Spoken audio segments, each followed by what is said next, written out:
বন্ধুরা কেমন আছো? আশা করি তোমরা সকলেই ভালো আছো। তো বন্ধুরা, এই মুহূর্তে স্যামসাং এর ফোন নেওয়া প্রচন্ড জরুরি। তার একটাই কারণ, আমাদের এন্ড অফ দ্য ডে সফটওয়্যারের এক্সপিরিয়েন্সটাই ম্যাটার করে। কেননা যেইভাবে বাগ নিয়ে সফটওয়্যারগুলো আপডেট হচ্ছে রিয়েলমি এবং রেডমির মতন ফোনগুলোতে বা পোকোর মতন ফোনগুলোতে, তোমরা সকলেই জানো পোকো X2 তে যে রিসেন্ট আপডেটটা এসেছিল, রিসেন্ট আপডেটে কিন্তু ক্যামেরাটা ডেড হয়ে গেছে। হ্যাঁ, পুরোপুরি ডেড হয়ে গেছে। মানে ক্যামেরায় তোমরা ছবি তুলতে পারবে না। ছবি খারাপ হোক পরের কথা, তোমরা ছবি তুলতেই পারবে না। সুতরাং এন্ড অফ দ্য ডে সফটওয়্যারের এক্সপিরিয়েন্সটাই ম্যাটার করে। আর এই মুহূর্তে অ্যাপেলের কথা তো আমরা ছেড়ে দিলাম। অ্যাপেলের ফোন কিনতে হলে আমাদের কিডনি বেচতে হবে। অ্যাপেলের ফোন তো আমরা কিনতে পারবো না। আমরা স্যামসাং এর যদি ফোন কিনি তাহলে মোটামুটি আমরা একটা বাগ ফ্রি একটা সফটওয়্যার এক্সপিরিয়েন্স কিন্তু পেয়ে যাব। তো বন্ধুরা, স্যামসাং এর একটা বাজেট ফোন কিন্তু খুব শিগগিরই ইন্ডিয়ান মার্কেটে লঞ্চ হচ্ছে এবং এর পাশাপাশি বাংলাদেশ মার্কেটেও কিন্তু লঞ্চ হচ্ছে। এই ফোনটা জুন মাসে লঞ্চ হবে না, জুলাই মাসের প্রথম দিকে বা মিড জুলাই মাসে কিন্তু ইন্ডিয়ান মার্কেট লঞ্চ হয়ে যাবে এবং তার পরবর্তী সময় বাংলাদেশেও লঞ্চ হয়ে যাবে।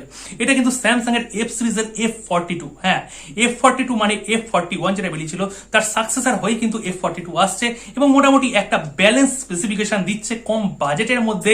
তোমরা এই ফোনটার দিকে দেখতে পারো। এই ফোনটার মধ্যে স্যামসাং কি কি দিচ্ছে, এই ফোনটা তোমাদের কেনা উচিত কি উচিত না, প্রাইস কত পড়ছে, আর তোমাদের কষ্টের পয়সায় এই ফোনটা কেনা উচিত কি উচিত না, সম্পূর্ণ বলবো এই ভিডিওটা অবশ্যই শেষ পর্যন্ত দেখার অনুরোধ রাখলাম। আর যারা এখনো চ্যানেলটাকে সাবস্ক্রাইব করোনি, চ্যানেলটাকে অবশ্যই সাবস্ক্রাইব করে বেল নোটিফিকেশন অবশ্যই ক্লিক করে এখানে প্রেস করে অল করে দিও। তো বন্ধুরা, F42 এই ফোনটা যদি প্রথমে আমি ডিসপ্লে সেকশনের কথা বলি, এখানে ডিসপ্লেতে কিন্তু তারা 6.6 ইঞ্চির একটা ডিসপ্লে দিচ্ছে, কিন্তু এই ডিসপ্লেটা কিন্তু TFT ডিসপ্লে।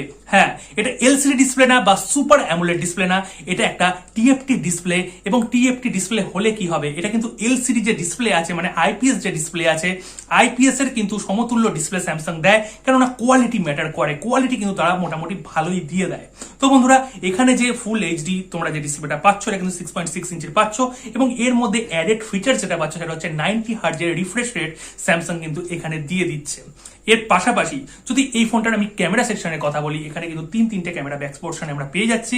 মেন ক্যামেরাটা হচ্ছে 48 মেগাপিক্সেল ক্যামেরা, সঙ্গে 8 মেগাপিক্সেলের একটা আলট্রা ওয়াইড ক্যামেরা এবং 2 মেগাপিক্সেলের একটা ডেপথ ক্যামেরা। আর এখানে সামনে যদি এখানে আমি সেলফি ক্যামেরার কথা বলি, এখানে আমরা 8 মেগাপিক্সেলের একটা সেলফি ক্যামেরা পেয়ে যাচ্ছি। তোমরা প্রত্যেকটা ক্যামেরার মধ্যে কিন্তু ফুল এইচডিতে ভিডিও রেকর্ডিং করার সুবিধা পেয়ে যাবে। এছাড়াও এখানে স্যামসাং এর ক্যামেরা অ্যাপ্লিকেশনের মধ্যে যা যা সুবিধা আছে প্রত্যেকটা জিনিসেরই কিন্তু সাপোর্ট পেয়ে যাচ্ছ। এছাড়া এই ফোনটার যদি আমি সফটওয়্যার সেকশনে যাই, এখানে কিন্তু তোমরা সফটওয়্যার সেকশনে ওয়ান ইউআই এর সাপোর্ট পেয়ে যাচ্ছ। অ্যান্ড্রয়েড 11 ইনবিল্ট তোমরা পেয়ে যাচ্ছ, ইনবক্স তোমরা পেয়ে যাচ্ছ। কিন্তু ওয়ান ইউআই এর এখানে ধরা হচ্ছে কোর ভার্সনটা থাকবে, কিন্তু ভালো মডিফাইড এখানে ভার্সন তোমরা পেয়ে যাচ্ছ। এছাড়া এখানে নক সিকিউরিটিরও কিন্তু একটা ব্যাপার থেকে যাচ্ছে। যদি স্যামসাং চায় তো ভালোবেসে আমাদের কিন্তু এই নক সিকিউরিটির ফিচার্সটা কিন্তু এই ফোনটার মধ্যে দিলেও দিতে পারে। যদি এই ফোনটার আমি প্রসেসর সেকশনের কথা বলি, এখানে স্যামসাং কিন্তু খুব সুন্দরভাবে এখানে মিডিয়াটেকের সঙ্গে কাজ চালু করে দিয়েছে। কেননা মিডিয়াটেকের প্রসেসরই কিন্তু এখন কম দামের মধ্যে 5G সাপোর্ট আমাদের দিয়ে দিচ্ছে। এখানে মিডিয়াটেকের তোমরা ডায়মন্ড সিটির 700 প্রসেসরটা পেয়ে যাচ্ছ, মানে একটা 5G প্রসেসর পেয়ে যাচ্ছ। এবং স্যামসাং এর ফোনে যেহেতু 5G দিচ্ছে, তোমরা বুঝতেই পারছো এখানে স্পেসিফিকেশন কিন্তু একটু কাটছাট করে দিয়েছে। তার মানে ডিসপ্লে সেকশনটা যেটা বললাম TFT দিয়েছে, মোটামুটি যদি এখানে অ্যামুলেট দিত তাহলে তো বেশ ভালোই হতো। এর এছাড়া ক্যামেরা সেকশনে এখানে 3টে ক্যামেরা দিচ্ছে, স্যামসাং যদি এখানে 4টে ক্যামেরা দিত তাহলেও কিন্তু বেশ ভালো হয়ে যেত। বা ফ্রন্ট ক্যামেরা যদি একটু 13 মেগাপিক্সেল বা 32 মেগাপিক্সেল ক্যামেরা দিত তাহলেও কিন্তু ভালো হয়ে যেত। সমস্ত কিছুই দিচ্ছে না, তার একটাই কারণ এখানে আমরা 5G সাপোর্ট পেয়ে যাচ্ছি। এই ফোনটার যদি আমি বিল্ড কোয়ালিটির কথা বলি, এখানে স্যামসাং এর থেকে আমরা কোনো মতে গ্লাস বিল্ড পাবো না বা মেটাল বিল্ডের পর্যন্ত এখন আসেই না। এখানে পলিকার্বনেটেড বিল্ড পেয়ে যাচ্ছে, কিন্তু মোটামুটি ভালো কোয়ালিটির প্লাস্টিক কিন্তু তারা ইউজ করছে। এছাড়াও রাইট সেকশনে কিন্তু তারা ফিঙ্গারপ্রিন্টের সেন্সার দিয়ে দিচ্ছে এবং ফোনটার সফটওয়্যার সেকশনে কিন্তু সমস্ত রকমের তোমরা সেন্সার পেয়ে যাচ্ছ। এছাড়া মেন ব্যাটারি, হ্যাঁ ব্যাটারির কথায় যদি আমরা আসি, এখানে স্যামসাং এর থেকে কিন্তু আমরা চাইতেই পারি 6000 mAh এর ব্যাটারি বা 7000 mAh এর ব্যাটারির কথা কিন্তু আমরা বলতেই পারি। কেননা স্যামসাং এর বাজেট রেঞ্জে কিন্তু এইরকম ধরনের কাজ আগে করেছে, কিন্তু এখানে তারা একটু কম দিচ্ছে। এখানে তারা 5000 mAh এর ব্যাটারি দিচ্ছে এবং ইনবক্স তারা এখানে 15 ওয়াট মানে 15 ওয়াটের কিন্তু চার্জার দিয়ে দিচ্ছে। হ্যাঁ, এখানে যদি 6000 mAh এর ব্যাটারি অ্যাটলিস্ট দিত তাহলে ব্যাটারিটা কিন্তু জমে যেত। টাইপ সি পোর্টের সাপোর্ট পেয়ে যাচ্ছ। আর কি বলার আছে, সমস্ত কিছু তো বলেই দিলাম। এখন মেন জিনিসটা বলা আছে, এই ফোনটা কি কি ভ্যারিয়েন্টে আসছে এবং কি প্রাইস হতে চলেছে। এখানে তারা 4টে ভ্যারিয়েন্ট লঞ্চ করবে স্পেশালি ইন্ডিয়াতে, এবং বাংলাদেশেও কিন্তু মোটামুটি এইরকম ভ্যারিয়েন্টই কিন্তু তারা লঞ্চ করবে। এখানে 64GB ইন্টারনাল মেমোরির সঙ্গে এখানে আমি 4GB র্যামের সাপোর্ট পেয়ে যাবো, যার প্রাইস হতে যাচ্ছে 15,000 টাকার মধ্যে তারা লঞ্চ করবে ইন্ডিয়ান মার্কেটে। এছাড়াও এখানে 128GB ইন্টারনাল মেমোরি 4GB র্যামের সুবিধা, এছাড়া 128GB 6GB র্যামের সুবিধা, এছাড়া 128GB সঙ্গে 8GB র্যামের সুবিধা, এইরকম 4টে ভ্যারিয়েন্ট কিন্তু আসতে চলেছে ইন্ডিয়ান মার্কেটে।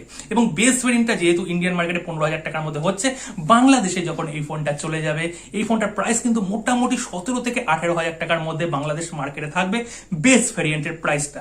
এবার তোমরা কারা এই ফোনটার দিকে নজর দিচ্ছ বা কারা তোমরা এই ফোনটাকে কিনবে নিজেদের কষ্টের পয়সায়?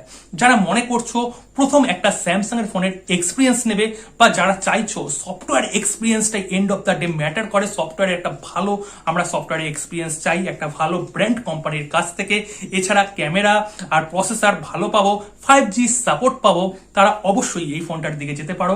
তোমরা কিন্তু ভালো এক্সপিরিয়েন্স পাবে, কেননা এখানে 1 year সাপোর্ট কিন্তু তোমরা পেয়ে যাচ্ছ, মানে বাক কিন্তু তোমরা অ্যাটলিস্ট পাবে না যে একটা আপডেট দিলে পরের দিন ক্যামেরা খারাপ হয়ে গেল, বা একটা আপডেট দিলে পরের দিন ক্যামেরাটা আগের থেকে আরো খারাপ হয়ে গেল, বা ব্যাটারি ব্যাকআপ কমে গেল, এই রকমের ঝঞ্ঝাট কিন্তু অ্যাটলিস্ট থাকবে না।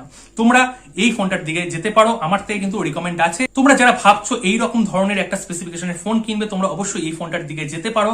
আর এই ফোনটা যখন বেরোবে তখন একটা আলাদা করে ভিডিও আমি অবশ্যই তোমাদের জন্য বানিয়ে দেবো। ভিডিওটাকে অবশ্যই লাইক করো, শেয়ার করো, এবং পরবর্তী ভিডিওর জন্য কিন্তু অবশ্যই ওয়েট করো। পরবর্তী ভিডিও আরো ইন্টারেস্টিং হতে চলেছে। নমস্কার।